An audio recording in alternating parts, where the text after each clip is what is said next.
Aye. Mbuta makadie. Mbuta bamene. Oya samba. Mwana beto mwangisande loso. Merci beaucoup Mbuta Chikeva. Prière yango wana. Ndena sali babisimbi baye bisimbi ntoto ya mazamu pepe atia. Baye. Bankulu pe. Nazamba ngudi nazanguza solo na okanga milimo na bino na baposha mike wana koya no bongo te po yoka soni noka soni na facilité na makambo moko scientifique ya pièce contre pièce po na okanga yo na kangi pe est-ce que no ko panga na féticheur no na kangi yango pe o to zokana ya kabali wana bokota na ordre de Melchisedek wana na kangi yango pe otikali nie mouchoir no notamment na kangi yango po biso to sala ba kipepula donc tout ça ba kolo na ngona okanga yango ponga na sala kipepula po boluka ba biloko na pa na biso loka bokoka makamute bokomo sa ba mouchoir na okanga ngo pour que ce mité ya ça ne fait comme doit expliquer mais réponse né à que ne sous classe ko yekola et puis ba passer tout ya Congo ezanga Mbuta Chikeva Simbili la Chinzambi Manyema les descendants uniques de Fumunzambi Kimbangu les fils uniques de Kimbangu na ngai mna tika Bible na Vatican na tchebino en défi boye la nga kombo ya muto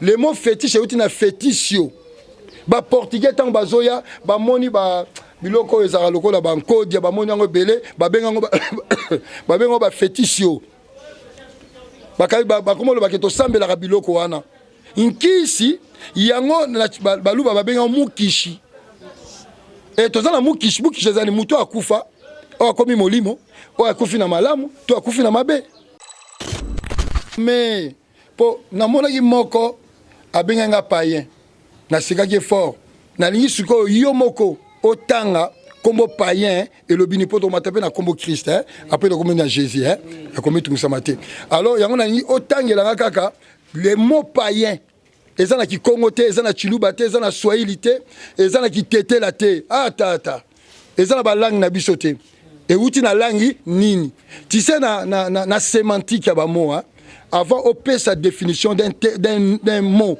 il faut aucune na langue na ngo esike outé là.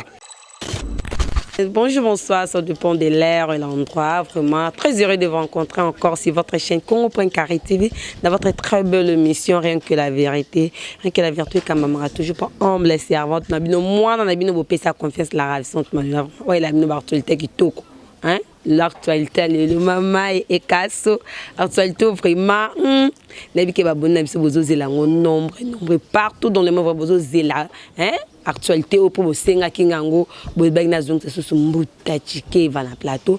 Et sans plus tarder, je dis un grand bonjour à toi, vraiment, mon boss, mon papa Jean-Luc Moukoko, papa Pena Fouin, la ravissante porte. À passer toujours des émissions qui toquent au rien que la vérité. Oui, le bar à l'écoute, tu vas toujours vérité dans l'émission. Et pourquoi pas à toi, Balobi, bonjour à toi, Babini, qui chez ta machine à voter, Daddy. Pourquoi pas à toi, Trésor Bakalos, Olivier Rakiel, Dora de Luxe, Liverpool, vraiment. Bonjour, on a une place, nous sommes allés vraiment à Kolandanga, la piscine de Bambote.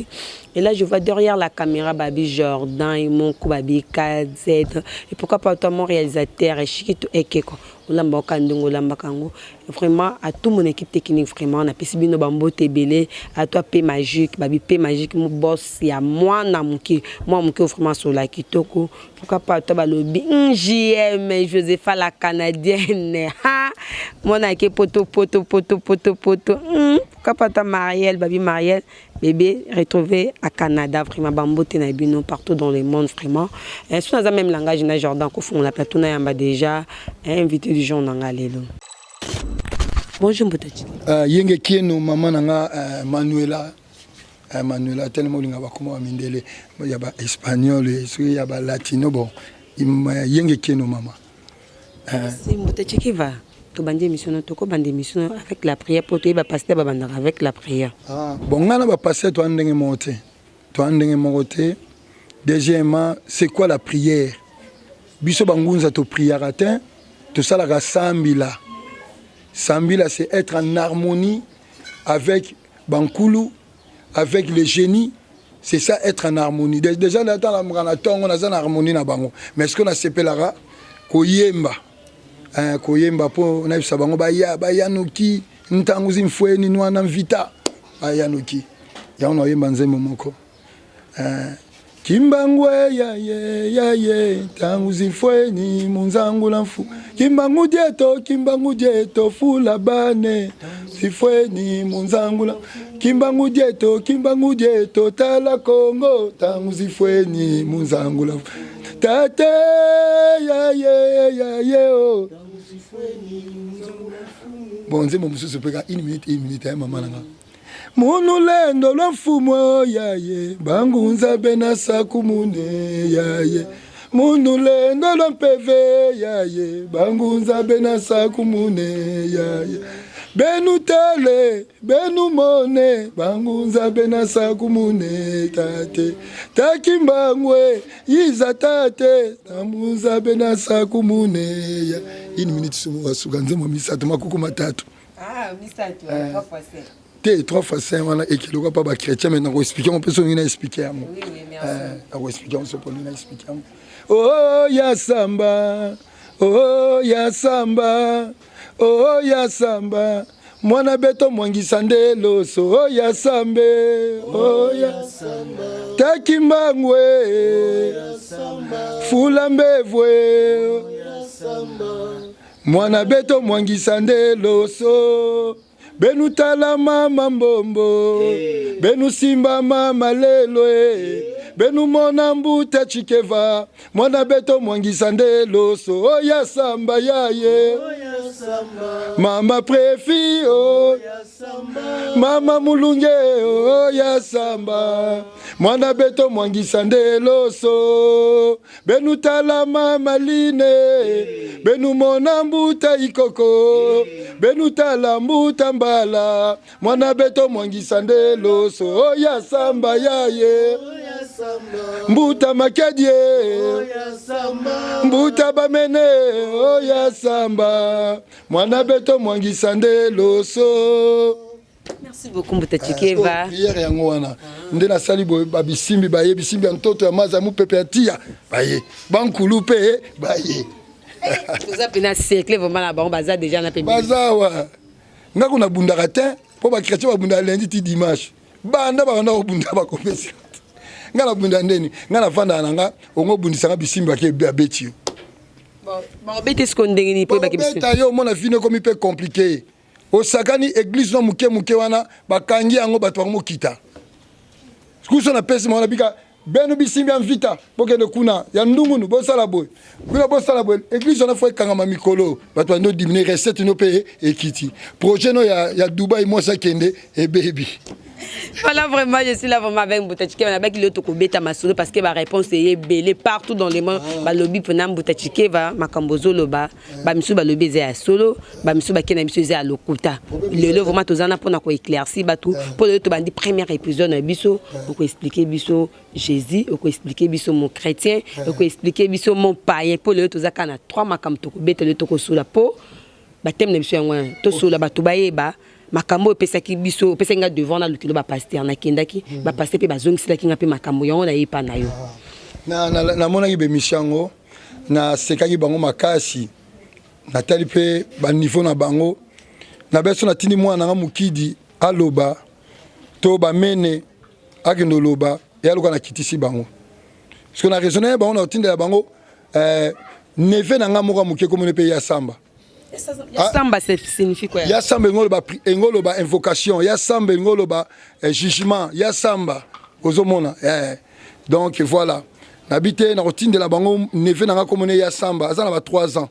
Yem ta ko sana bango ba débat wana. 3 ans à répondre ba. Pas à bien formé. Po na mona ki moko abenga païen. Na sekaki fort. Na lingi suko yo moko otanga combo païen et le binipoto matape na combo Christ après le combo na Jésus la combo tout ça maté alors yango na ni otangela kaka les mots païens ezana ki kongote ezana chiluba te ezana swahili te ezana ki tete la te tata ezana ba langue na bisote et uti na langue nini tu sais na sémantique ya ba mot avant opé sa définition d'un mot il faut aucune na langue na ngo esike uti là ya on a expliqué même le terme Dieu.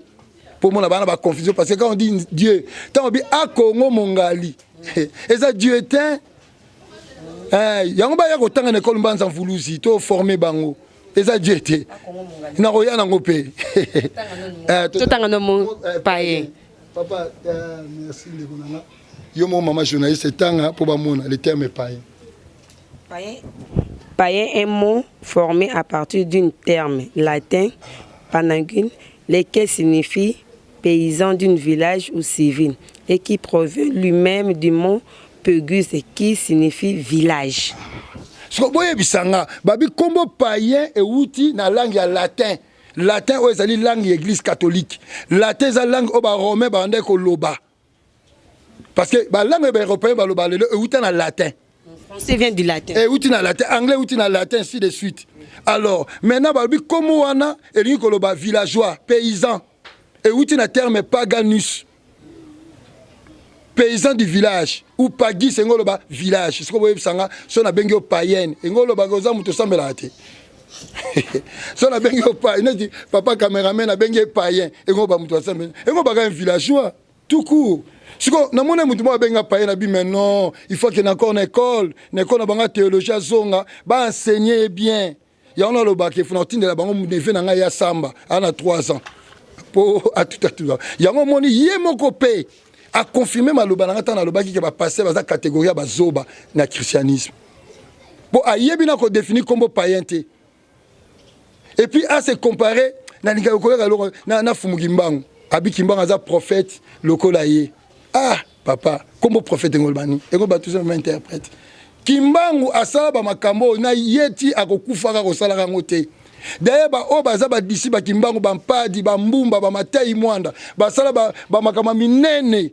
Oh, yé moko na vie na ye aotika la kosala ngote eloka basalaka mouchoir bakepa nganga moko boye to pa ye di na matete bazwi yango soka pupoli okwe miracle na bango ngwana ozomona mais tout le monde paye dia zungi ayeki na yaki kotika makamnyo na église kimbangi c'est wana via ye di na kota ngote wana za vie na ye soka tika pa ye ozomona donc pour expliquer yo que vraiment bazala te non, pour que ce mité y a ça magnifique comme doit expliquer mais réponse n'est à que ne sous classe ko yekola et puis bah passer tout ya Congo et zanga mbuta chike vasimbili la chinzambi manyema les descendants uniques de Fumunzambi Kimbangu les fils uniques de Kimbangu na ngai mna tika Bible na Vatican na chebino en défi boye la nga kombo ya muto akoma Bible bino tout va passer à Congo boye la nga kombo ya muto akoma Bible so boye nango na ko senga na autorité ya mboka ba changa na bino na débat na palais du peuple to na salle kamanyo la ba lexango na ba chaîne to ya Congo eleka. Et puis na souka ndena yebi ke na gandie bino déjà bon ça la déclaration ouverte bon kangi ba église na bino ba ko sambela na kingunza et puis ensuite Bobo tika makambo ya kofinga za faiblesse intellectuelle boya pièce contre pièce. Le vraiment est chaud mbala moko. Pièce contre pièce yango na pesi bino examen. Boya langa muto akoma Bible de Genèse Apocalypse boya langa kombo na ye. Boya langa muto akoma Pentateuque, boya langa muto akoma livre Esdra, boya langa muto akoma livre Néhémie, boya langa muto akoma Matthieu, akoma Jean, akoma Luc, boya langa muto akoma Thessaloniciens. Na boya langa ba kombo na bango. Muto akoma Bible. Po bomoni livre oyo. Livre na simbi oyo.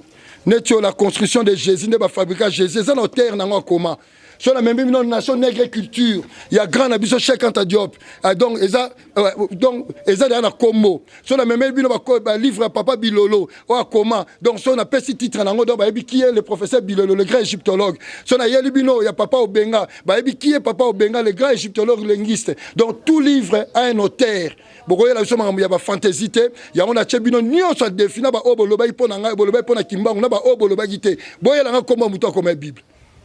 Merci beaucoup Moutachike va topé maman muki to vendre notre kit na maman muki parce que lelo vraiment PVDG contacté.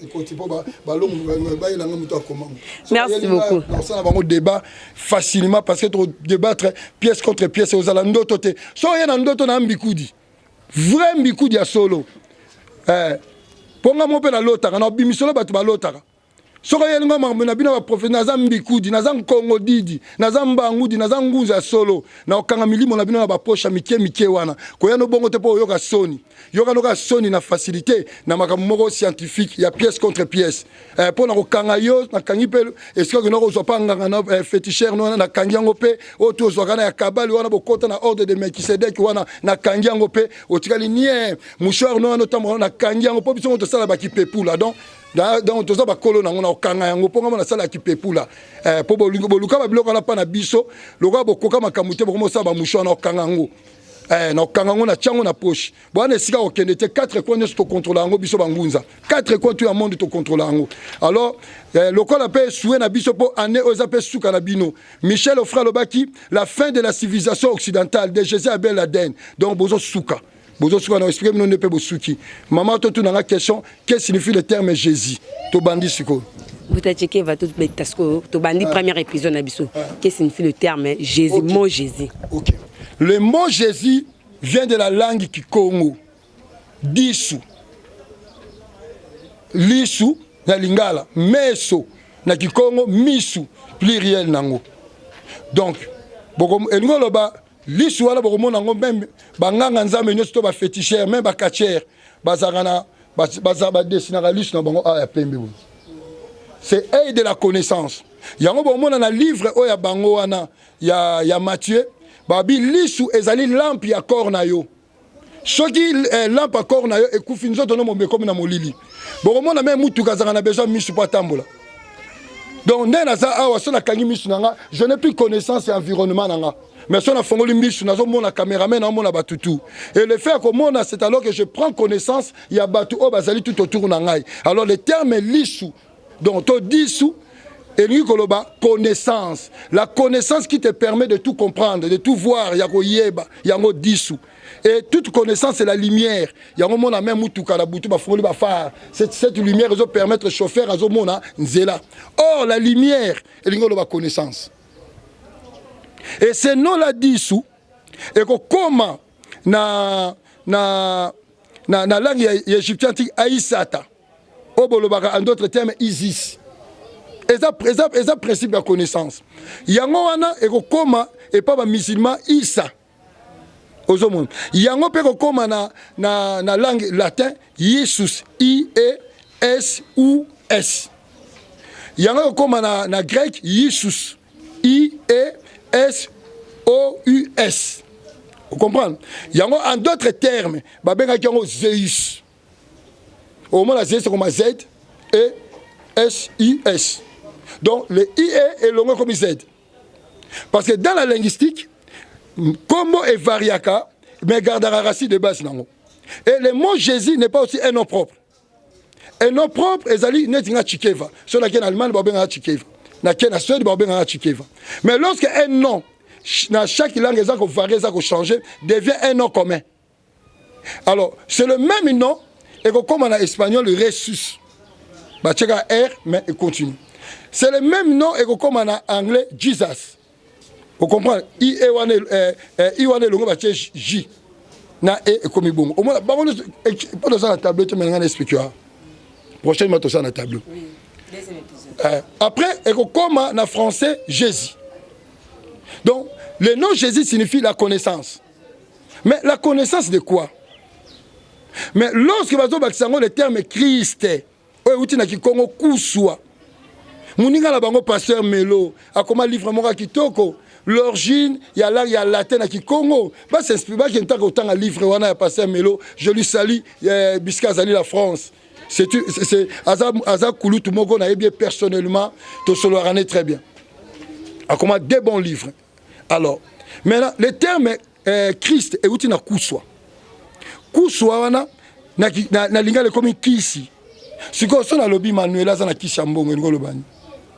So na bi caméraman aza na kisi caméra ngolo bani. Il connaît les secrets à caméra. Kisi mbongo il maîtrise les secrets à mbongo. So na bi ye dit ala kisi bitumba. To mona ngona kai. Ngolo ba ke ayebi secret bitumba. Akobeto dans les vides, akobinisa yo, akosala makamnyoso. Ya ngolo ba qui c'est ça sous remède? Doliprane, Novalgine. Mais qui se de la qui se baliaka batu ba sacrifice. Non, eza qui cité na langue nyoso un mot ezali ko définir concept mobimba. Koko ayeba ki fétichisme té. Le mot fétiche est na féticio. Ba portugais tant bazoya ba moni ba biloko ezala lokola ba nkodia ba moni ngo belé ba bengango ba bengo ba féticio. Ba kai ba komolo ba keto sambela ka biloko wana. Inkisi yango baluba babenga mukishi. Et toza na mukish ezani mutu akufa o akomi molimo o akufi na malamu to akufi na mabe. O kokufa c'est quoi? Se pénétrer, c'est quelqu'un mutu oyo a subi résurrection. Mutu a botami ya sika, mutu a koti na gloire, mutu a initié. Mais oui, pourquoi? Mais mutu no so kufa si kokufa za transformation. Tant to kufa to se transforma corps et sukiti. To su corps molimo. Mais tu ne sais pas kufa, ba sibisa transformation. Mais sauf que chacun a un degré na ye. Dans le monde spirituel, et le terme Kiswana est comme une égyptien antique. Babengo Keri Cheseta. Babengo Keri Cheseta. Or, Keri Cheseta, c'est quoi encore? Celui qui maîtrise le mystère Yamakamotali Yanzambe. Yango Kokoma Christos. Na conseiller bango batanga dictionnaire théosophique, il y a Hélène Blavatsky. Parce que ça va mon mindele et ko permettre bango loko ba lingi makamba ba mindele po ba yekola yango ba ko mona ngona dictionnaire théosophique le terme wana est comme maintenant Christos qui deviendra ensuite Christ Christos et ko comme après Christ en français mais elingi ko loba tout simplement celui qui est initié yango bo mona tout initié ba tchaka symboliquement ba pesa gaye ba tchaka mafuta. Oh, mafuta. Nous avons le ma et futa. Excuse. Oh, futa, c'est quoi? C'est échanger. Et mafuta, c'est échanger ta vie en sacrifice pour la vie moussous. Il y a un moment où il symbolisme, il y a mafuta. Maintenant, quand on dit Jésus-Christ, et lui, tout simplement, c'est lui qui est initié la connaissance moko. Oh, connaissance Annie. Maintenant, là, comment? Alors, Michel Onfray va intervenir dans le livre Décadence. Alors, la civilisation de l'Occident, le déclin de la civilisation occidentale, de Jésus à Ben Laden. Alors, Jésus étant que connaissance, c'est la civilisation. Il y a l'Occident. Or, le mot civilisation, c'est quoi? Ezali, principe, la barbarie. Barbarie, c'est quoi? État Yabondiama. Maintenant, pose-toi la question. Civilisation Jésus de l'Occident et en Afrique. Est-ce que même les Africains na élévation, na ascension, tu es même dans la dégradation. Bon, moi, je suis même bino. Et même guerre na Est. Et même colonisation. Et même esclavagisme. Et même homosexualité. Ba pédé ba koba partout na ba passer ba pédé normal. Pasteur n'est pas une fait que réponse à ceux que betende maso le beten ming maso la ba pédé abi yo zotanga. Té. Ya ko enseigner ngote pona lobelango bandakala. Aluka ye bambuta chike va ko ba vidéo na ye. Makamonga na sali déjà pona ba koko na ya sali ngo na ntiaza na parcours ya ko yiba batumbongo na l'église. Donc voilà. Maintenant, c'est ça cette civilisation wana. Ya ngo bozo mona et même une civilisation il y a aliénation. Au roi belge alobaki, ce n'est pas la peine d'aller enseigner na bango baye banzambe parce que ce peuple-là connaisse Dieu. Yango na zokiseli ba passer discours wana ya Jules Requin batanga. Mais aller ya kokosa bango. Empêcher bango ba bele ya bakoko na bango. Empêcher de telle sorte que ba noa ba raisonner, ba croire seulement. C'est cette civilisation qu'on appelle la civilisation de Jésus. Plus loin encore, soi-disant Jésus là, hein, soi-disant, parce qu'Azalaka n'a été, c'est un tento Congo, soi-disant. Alors, dans Jean chapitre 3, verset 14, il faut que je sois élevé comme le serpent de Moïse qui a été élevé dans le désert. Nombre chapitre 21, verset 1 à 9. C'est bon, verset biblique, parce que la Bible, il y a un verset biblique qui était autant à la Bible. Nous avons formé dans l'Institut catholique de Paris. Et nous avons écouté un grand combat professeur Gomez. Auto Vandi Boza qui enseigné Bisso sur l'histoire de l'humanité. Après ça, nous avons enseigné l'égyptologie. Est-ce que Azali, les grands professeurs, respect, Koko, Pambola, pour Moussa Lozo Sala, Yango le Sali Bisso de Zalaboui. Papa Mawete Makisosi là, oh, respect Bisso linguistique na Bisso. Est-ce que Azali encore un grand respect na Papa Mawete Makisosi là, na France. Alors, Balobi, Bana Israël, soi-disant, tout ça qui Moïse, Nzamba Bible Sidiki, Yahweh. Un criminel, il va pas se répéter, non, ça va verser. En tout cas, merci beaucoup, Gilles Bembe. Gilles Bembe, je suis là vraiment là. Ça va passer, tout le tata balé. Alors, Bandio, comment va bimba comme il soit battu. tant bango soit Moïse a collé la comme Yahweh tala kakabana limbisa bango abi bon joie serpent moko salaye ya libende ya bronze au télémiché likolo na poto ou akotala ye akobika. Qu'est-ce que signifie le terme serpent? Parce que et lorsqu'il parle de la Bible, ils ont une interprétation moko éphémère. La Bible c'est un livre théologique ésotérique. Et là maintenant je vais parler de l'interprétation ésotérique et dans la type historique des alokuta. C'est pas un livre sacré. Sacré wapi. Oh yango nako kata mo fait. On a respect pe ya baboni ko kata te. Oza respect bomi ba congolais, et bomi ba africain za Bible respect. Merci beaucoup de évoluer pour te checker. Pourquoi que non mais oui c'est l'autre. Oh na franc-maçonnerie ba prêter ka serment na Bible. Na évangile Saint-Jean au commencement était la parole. Bah tu deux piliers Jakin donc Yakin et Boaz. Boaz au bobenga koko il y a David dans la Bible. Et ezali le deux piliers. Et ça peine à quatre livres ya chronique tango onani ce commoné na oyeb sabino waki ko tonga temple de Salomon. Moi na syrien wana. Alors bon mon nango pe eza Boaz ali mot de passe il y a deuxième degré à franc-maçonnerie. Alors alors maintenant, la serpent, qu'est-ce que signifie serpent? Serpent signifie tout simplement connaissance. Serpent et dragon, ils ont des significations différentes. Serpent signifie la connaissance. Osons-moi, le terme est serpent, la connaissance tout court. Alors maintenant, Jésus va se comparer na serpent. Pour se comparer na photo de et si Jésus se compare à serpent, maintenant je pose la question au pasteur. Dans 2 Rois chapitre 18, verset 1 à verset 5. Pourquoi le roi Osias, descendant David, a Joaki, a passé ordre, a poto wana, il y a serpent wana ya Moïse. Pour ban Israël, bando ko sambelango ba benga ke Neustan. Ya ngotanga. Pour ça tu n'as inventé. Vas-y va verser déjà bazo comme déjà ba yebi déjà que non o wana yango. Yango 2 Rois chapitre 18. Au 13e année du règne d'Osée, fils d'Éla, sur Israël, Ézéchias, fils d'Akaz, le roi de Juda, devint roi. Il avait 25 ans lorsqu'il devint roi et régna 29 ans à Jérusalem. Sa mère s'appelait Abi et c'était la fille de Zacharie. Et il fit ce qui est droit aux yeux de l'Éternel, donc Yahweh, entièrement comme l'avait fait son ancêtre David. Il fit disparaître les hauts lieux, brisa les statues, abattit les idoles et mit en pierre les serpents de bronze que Moïse avait fabriqués. Car les Israélites avaient jusqu'alors brûlé des parfums devant lui. On l'appelait Neustan. Ce qui serpent les malam. Ce qui poteau en bronze les malam. Pour Moïse, c'est la figure, grande figure dans la Bible. Ouais, on peut savoir la loi. Bangon sur le Dieu de Moïse. Donc cela veut dire le serpent wana, oh Moïse appelle ça qui wana et il a dit Satan comme un Neustan.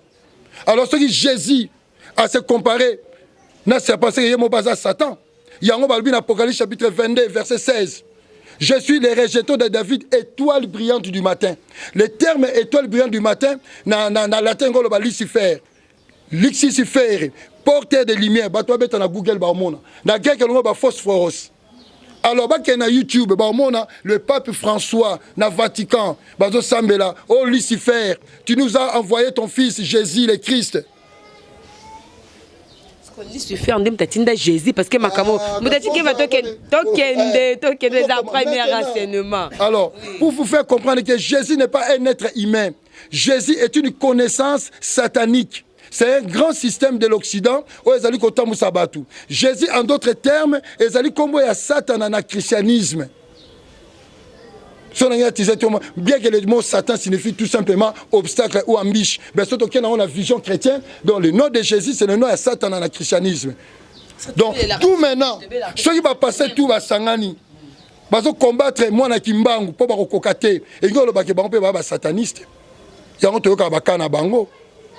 Babimsa batu ba nyoka la manini bana bimso nyoka poani babisa bana bangolo wala be ango spiritisme ezali moi babiloko me bakatier basala soki pa maboto koma osalela yo oke pa yedi osalelo obi ke yedi ala musame ba pigeon yedi na mbujimai amela mutu michopa soki se lobi mutala muki Kasi yango ba passer ba qui n'a pas vu na biso ye dit ba oh ben spiritisme. Décret moko fini. Vous comprenez? Alors, c'est ça Jésus. Mais bango ba lobby, mais toke li susu pour ba tumbolinga, ba ye na territoire nanga. Oui, ça wana. Na Marc chapitre 16. Balobi dimanche le premier jour de la semaine. À supposons Jésus azalaki mbutu esistaki. Ponga na ibe azalate. Mais to kenenge bango ba interprétango lokola mutu azalaka. Babi Jésus basi wana misato ba Marie ba ke kotale na tombo. Ba kenaki na ideni. Hein? Natanga. Pour nous bête la bango Jésus lelo. Ninga zawana. Je dois kolobela l'autre. Je dis bonjour à toi, Babi Gilles Bembe, Balobi et Moko, Balobi. Moi, na poto à solo, l'ami de boss, Azali boss Gilles Bembe, vraiment. Je t'ai sali à passant.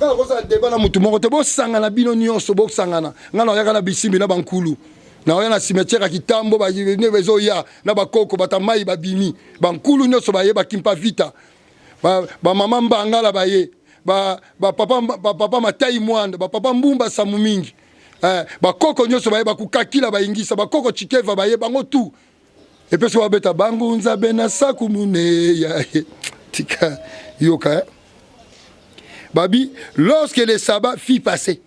Le sabbat, c'est le 7e jour, Samboadi. Et où na Kikongo, et Sambo. 7. Sabbat, Sabata, Shabbat. Donc, le 7e jour.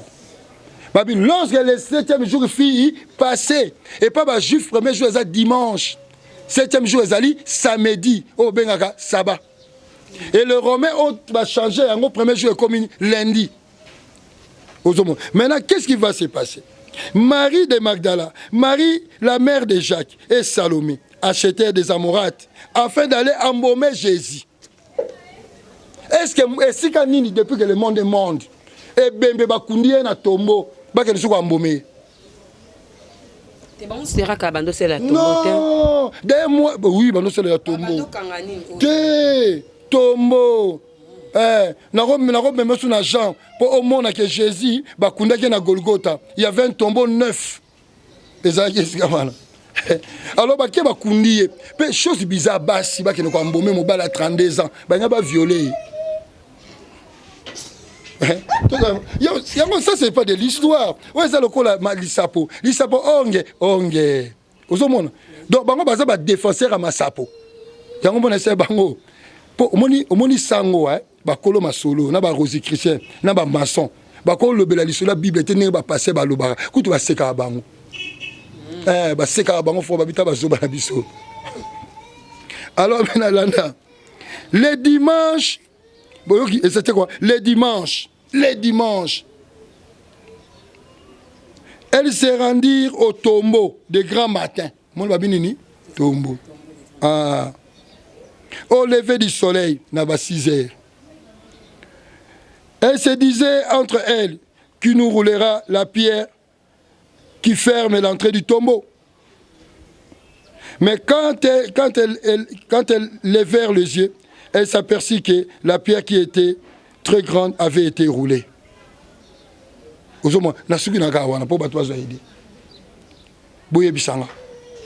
Et si kanine, na culture a pepe nini, na ba mère sa ba pepe nini. Pourquoi mbomé ba te uta pa la biso. Ya on me bosa on ambisa okauka. Et ben na pa la biso. Ba pepe nous ba ko donke biso. Est-ce que ni moi si akoyi ko mbomé, to mi bali ba ko mbomé et bembe. Je veux que les gens raisonnent. Nani ko ya ko fingate mais essaie quand même de poser des questions intellectuelles et raisonner. La foi vous empêche de raisonner. D'abord, qu'est-ce que la foi? La foi est une idée. La démocratie est une idéal. Et ça foi ma parti politique ignore que ce pays est en état de droit. Au monde, tous les leaders, même notre président, avant la présidence, il a combattu pour l'état de droit. La démocratie, c'est l'état de droit.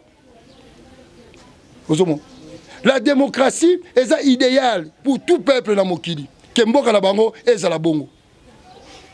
Le capitalisme est un idéal. Le communisme est un idéal. Le socialisme est une idée. Au moins, même IDPS, Babi, IDPS, Union des démocrates socialistes. Parce que est-il idéal que tant qu'on comme à la pouvoir, nous devons mettre le système social. Idées animakanisi. Tout le monde va vendre, bouler. Mboka na faut en état de droit. Mboka na faut en socialisme. Mboka na faut en capitalisme. Osoma à la fois. Mais sikoyo, dès lors que makanisi, et makanisi anani. Makanisi anani bino bolanda. Et ça makanisi ya Constantin Ier. Na idée ya ko gérer mboka na ye, il a créé l'église catholique romaine, l'église universelle romaine. Na 325 na ville à Nicée après notre heure. Église établie ba livre, ba canon de la Bible. Et ça leur pour la dominer. D'abord l'église c'est quoi? La religion c'est quoi? Donc le mot religion.